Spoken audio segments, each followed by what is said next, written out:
Magandang araw mga tol, panalo nga po si Yumir Felix Marcial via knockout kontra Thailander sa Asian Games.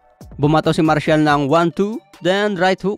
Kumounter kasi itong Thailander ng uppercut eh. So mali yung timing niya na pag-uppercut kaya tinamaan ng hook.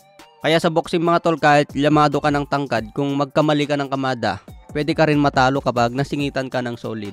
Kung hindi sana kumounter ng uppercut itong Thailander, baka hindi siya agad na knockout. Kumbaga dinaan lang muna sa jab-jab.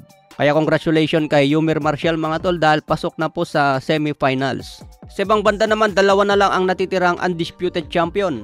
Kung dati kasama pa sila na Naoya Inoue, Jermell Charlo at si Devin Haney, ngayon mga tol nawala na yung tatlo. Kaya itong dalawa na lang ang natitira ngayon mga tol at may balak pa maglaban. Magandang laban nga ito pero marami ang nagsasabing analyst na hindi daw kakayanin ni Crawford ang lakas ni Canelo.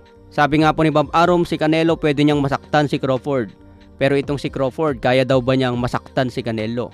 Kung kakayanin ni Crawford tanggapin yung pinakamalakas na banat ni Canelo at kaya niya ma-outbox, siguradong mapupunta kay Crawford ang panalo. Pero marami pa rin ang duda dyan mga tol dahil malakas itong si Canelo. Tinanong si Canelo sa post-fight interview kung papalagan niya si Crawford. Sagot naman ni Canelo, depende daw sa kanyang kampo.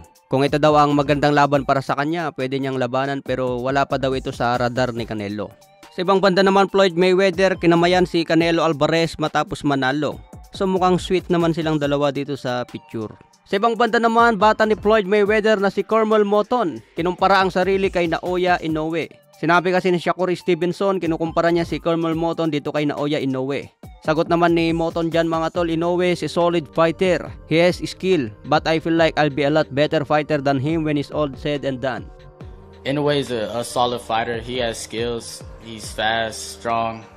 But I feel like I'll be a lot bigger than him. I'll be a lot better fighter than him when it's all said and done. So naniniwala itong si Cormel Moton na mas better fighter siya kumpara kay Naoya Inoue. So may pinagmanahan talaga si Cormel Moton kasi ganyan din magsalita si Floyd Mayweather.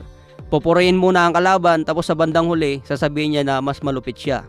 So sasabihin niya na napakagaling ang kalaban niya tapos sa bandang huli mas magaling pa rin ako. Kailangan angat lagi ang sarili sa mga ganyang tanungan. Sa ganyang paraan kasi mga tol kuwang-kuwa ang kiliti ng mga media para mabilis mag-viral, mabilis makilala. Kaya professional debut pa lang ito tinatanong na siya agad ng mga media. So iba talaga mag-promote itong si Mayweather. Kapag ang isang prodigy niya ay malapit sa kanya, nako, siguradong aangat yan.